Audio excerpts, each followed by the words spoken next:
گھسیٹا جاتا ہے، کبھی پتھر رکھے جاتے ہیں، کبھی منہ کے اندر انگارے رکھے جاتے ہیں، اور کہا جاتا ہے بلال چھوڑ دے محمد کا کلمہ، چھوڑ دے بلال محمد کا دامن، چھوڑ دے محمد کا دین۔ مگر جناب بلال مار کھا کھا کے بھی کہتے ہیں میں کلمہ نہیں چھڈنا، میں کلمہ میں کلمہ نہیں، لکھ پتھر رکھو میرے سینے تے، ریسی فری بھی مدینے دی، لکھ پتھر رکھو میرے سینے تے، ریسی فری بھی مدینے دی، جیڑا لگ جائی زور لالے میرے کون قسم چبالے، میں کلمہ نہیں چھڈنا، میں کلمہ۔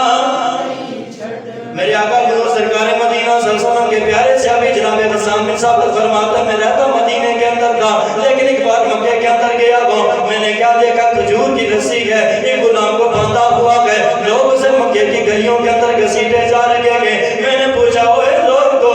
یہ کون بندہ ہے، یہ کون مجرم ہے جس کو اتنی سزا دی جاتی ہے، رسی کے ساتھ باندھ کے مکے کی گلیوں کے اندر گھسیٹا جا رہا ہے، کبھی پتھروں سے اس کو سنگسار کیا جاتا ہے، کبھی کانٹے والی لاٹھی کے ساتھ اسے مارا جاتا ہے، کبھی اس کے جسم کے اوپر بھاری بھاری پتھر رکھے جاتے ہیں۔ میں نے کہا اے لوگو یہ کون ہے، اس کو اتنی سزائیں کیوں دیے جا رہے ہیں؟ کسی کہنے والے نے کہا اس کا نام بلال ہے، اس کا نام بلال ہے، یہ غلام ابن غلام ہے، یہ عبداللہ بن جدعان کا غلام ہے۔ میں نے پوچھا کیا جرم کیا ہے، کیا غلطی کی ہے؟ کسی کہنے والے نے کہا کوئی جرم نہیں کیا ہے، بس محمد کا کلمہ پڑھ لیا ہے، محمد کے دین کو قبول کر لیا ہے، محمد کے خدا کو مان لیا ہے، اسی وجہ سے اسی سزائیں دیے جا رہے ہیں۔ لیکن لوگوں اللہ کی عزت کی قسم ہے، جناب غسان بن ثابت فرماتے ہیں میں نے اپنی نگاہوں کے ساتھ دیکھا ہے جس قدر جناب بلال کو مارا جاتا،